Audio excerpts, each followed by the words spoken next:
Hello, guys. Let me introduce today's story, Eternal Bond. The divine friendship of Krishna and Sudama tells the heartfelt tale of Lord Krishna and his childhood friend Sudama. Despite their different lives, their friendship remains strong. When Sudama, now poor, visits Krishna, the king, Krishna welcomes him with love and silently helps him without making him feel indebted.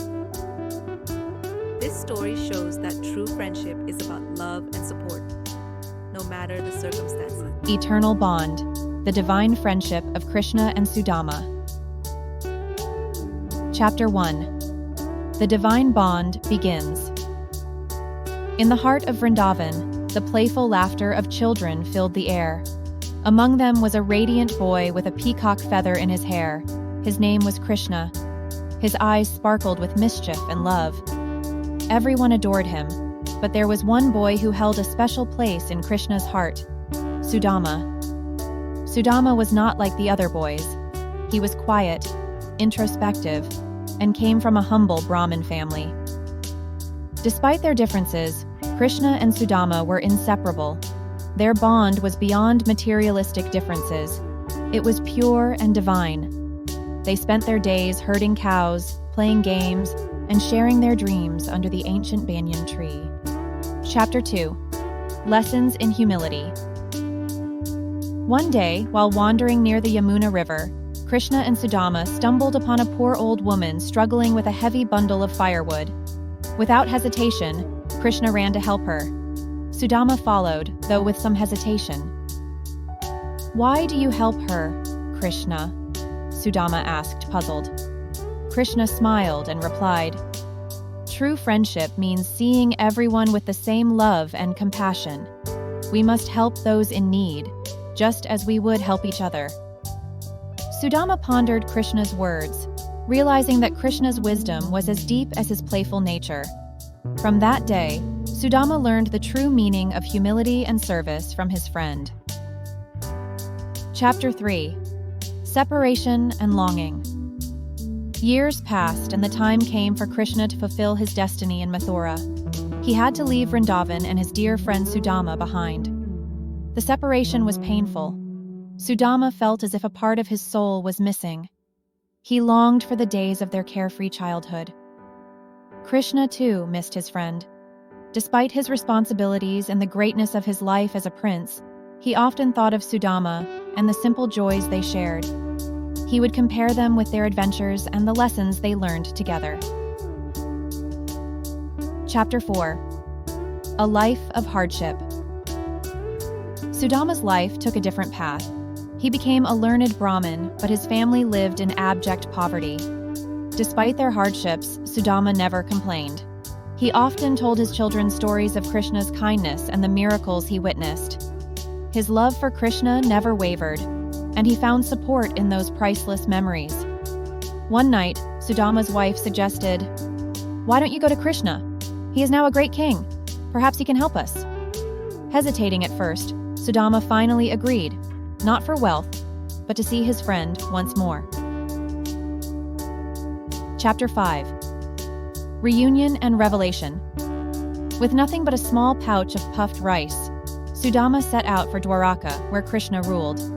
As he approached the palace, he felt a mix of excitement and anxiety. Would Krishna remember him? Would he be welcomed? As soon as Krishna heard of Sudama's arrival, he rushed out to greet him. He embraced Sudama with such warmth and joy that the entire court was astonished. Tears of happiness flowed as the two friends reunited after many years. Krishna noticed Sudama's worn-out clothes and tired face. He didn't ask about his struggles, he knew. Instead, he took the pouch of puffed rice from Sudama, savoring each bite as if it were a royal feast. "Sudama, you have brought me the most precious gift," Krishna said, his eyes twinkling with love. Chapter 6. The Gift of Friendship. That night, Sudama was treated like a king. He slept in a luxurious bed, ate the finest food, and enjoyed the hospitality of Dwarka. The next morning, as he prepared to leave, Krishna said nothing about helping him financially. Sudama felt a bit disheartened, but was grateful for the time spent with his friend. When Sudama returned home, he was astounded. His humble hut had transformed into a beautiful mansion. His family was well-dressed and healthy. Krishna had silently fulfilled his friend's needs without making him feel indebted. Chapter 7. Eternal Friendship. Sudama realized that Krishna's gift was not just material wealth, but the reaffirmation of their timeless friendship. He understood that true friendship transcends physical presence and worldly possessions. It is about the love, respect, and spiritual connection that remain constant no matter the circumstances. Krishna and Sudama's story spread far and wide, inspiring others to value true friendship.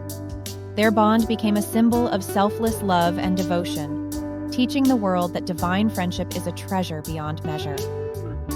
In the end, Krishna and Sudama's friendship stood as a testament to the enduring power of love and the divine connection that binds souls together. Their story reminded everyone that true friends are never apart, maybe in distance but never in heart. Conclusion: a legacy of love. Years later, as Krishna prepared to leave his mortal form, he thought of Sudama. Their friendship had not only enriched their lives, but it also left an indelible mark on the world. It showed that the essence of life lies in simple joys, shared moments, and the love that connects hearts. As the sun set over the horizon, Krishna closed his eyes, his heart filled with the memories of his dear friend. In that serene moment, he knew that their bond would continue to inspire and illuminate the path of true friendship for generations to come. Moral of the story is, true friendship lasts forever, no matter the distance or differences.